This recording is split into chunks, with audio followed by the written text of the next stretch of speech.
I thank you for joining me. I'm going to be reading the Earth Class Notes, written by the 12th Apostle, entitled The Great Conclusion.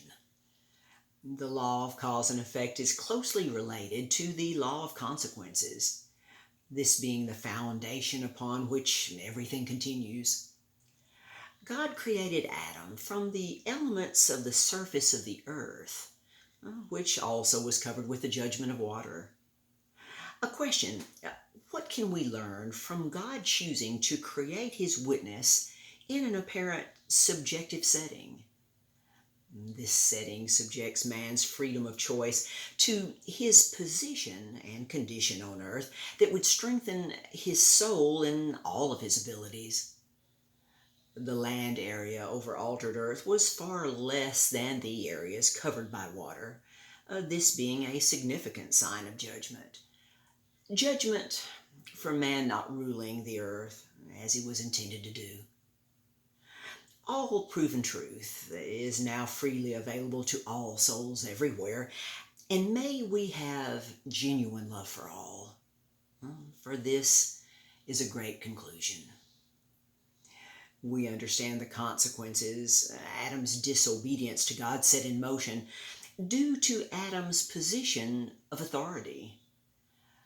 In this context, the greatest gifts given to Adam by his Creator was his beloved wife Eve, and the ability for them to produce children.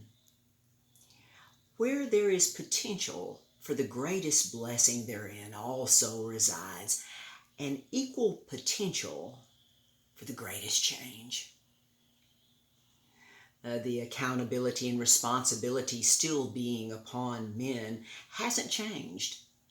And due to the failure of the men of Israel to maintain their responsible position, society itself has collapsed.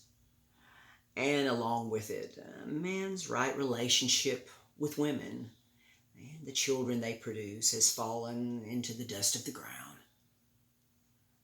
Isaiah prophesied about this final generation, saying, "As for my people, women shall rule over them, and children shall be their oppressors."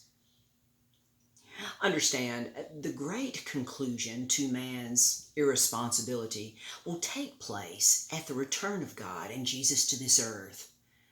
And very soon thereafter, all souls everywhere will see how the irresponsibility of humanity played itself out within our brief time here, and how our one and only beloved God's unconditional love for all overrode all of their shortcomings.